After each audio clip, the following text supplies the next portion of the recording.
when you got to prison, did you already have that value in yourself, or did you somehow find that value on that road? Because to me, that's what's missing. That value of that self value is missing in brothers and sisters that's incarcerated, which then is like the biggest barrier to them being the value of their community. So when did you find that value in yourself?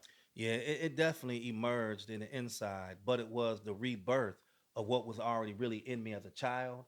And growing up in the crack epidemic, we were break dancers, we were graffiti artists. Hip hop was new. And I'm from that era. But in 1985, things kind of just switched like overnight, really. I caught my first case, unfortunately, in 1985, just before I turned 12 that year, and I was locked up with a felony as a juvenile. I came home from the juvenile, it was like everything changed. It was Mm. like crack was in the streets. And so I lost focus.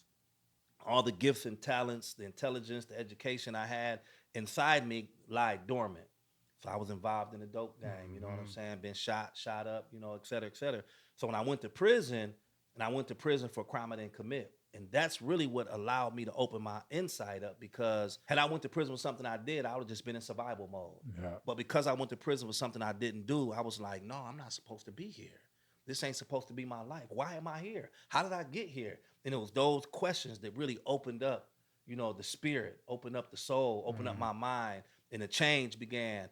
And what really happened was, one of the brothers who used to do our services inside prison, our religious services, one day he just disappeared. And this was in our quarantine at Dodge Correctional Institution. He disappeared. They transferred him to another institution. And everyone was like, man, he gone. What we gonna do now? I'm sitting there saying, what we gonna do now? They was like, brother, you gotta get up and speak. I'm like, me? Yeah, you What you next. mean? I get up and speak on what? You know what I mean? Like, brother, you gotta get up and do the thing. The brother gone.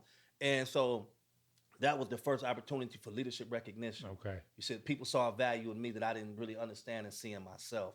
And so I led with that the whole time of my incarceration. I was the youngest appointed imam of the Muslim community in Mm. Wisconsin. I was 20 years old, not even 21 yet. That's And dope. all the elders in the community was like, who was this young kid? Like, who are Hmm. you coming in here, et cetera. And I didn't know what journey I was really on. I had no idea what my life was going to be like while I was there.